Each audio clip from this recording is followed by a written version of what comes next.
শুনতে কি পাও আমায়? অনেক কিছু বলার ছিল, শুনবে কি একটু আমায়? বলতে পারো কি অপরাধ আমার ছিল?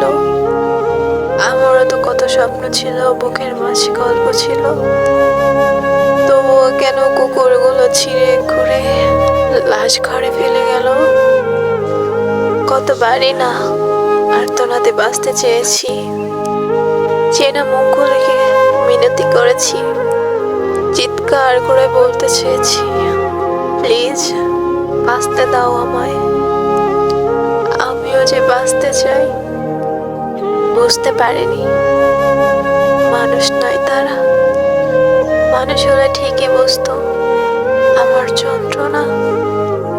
মানুষ বেশেই তারা ছিল আমার আশেপাশে। দেখলাম পরিচিত কিছু মুখ বদলে গেল ভয়ঙ্কর পশুতে। কুকুরগুলোর মুখ দিয়ে অনবরত লালা পড়ে। কি বিভৎস, কি বিভৎস! ভয়ে চোখ বন্ধ হয়ে আসে। আমি কি মরে যাচ্ছি?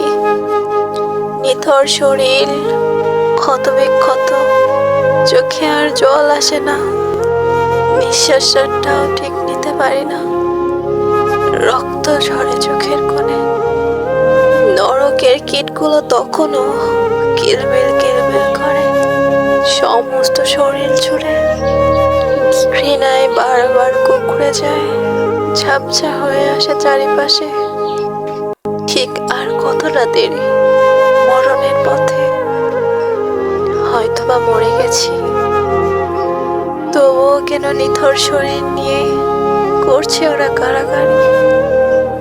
এবার অন্তত মুক্তি দাও। এবার মৃত শরীরের কাছে বলো, আর কি চাও?